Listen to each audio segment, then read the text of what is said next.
আসসালামু আলাইকুম সুপ্রিয় দর্শক, আপনারা সবাই কেমন আছেন? আমি আলহামদুলিল্লাহ ভালো আছি। নতুন একটি মজাদার নাস্তার রেসিপি নিয়ে আপনাদের মাঝে চলে আসলাম। তো পাউরুটি দিয়ে নাস্তা সকলেই তৈরি করে, বা ইউটিউব বা ইন্টারনেট জগতে এটা ভাইরাল হয়ে গেছে, কিন্তু তারপর আমার এই রেসিপিটা ফলো করে অবশ্যই এভাবে তৈরি করে খেয়ে দেখবেন। আশা করি আপনাদের কাছে অনেক ভালো লাগবে।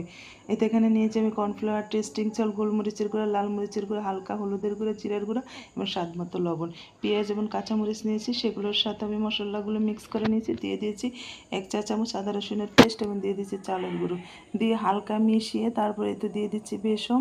তো অল্প অল্প করে আমি পানি মিশাবো এবং ব্যাটারটা গুলে নেব। এখানে দিয়ে দিচ্ছি আমি একটি ম্যাজিক মশলা।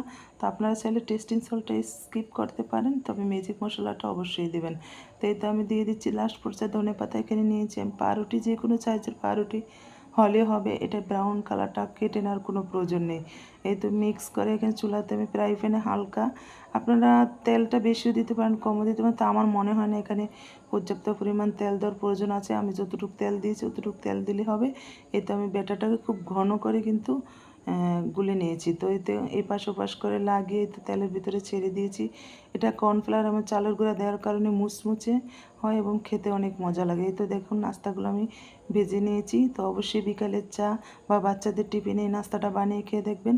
আশা করি আপনাদের কাছে অনেক ভালো লাগবে।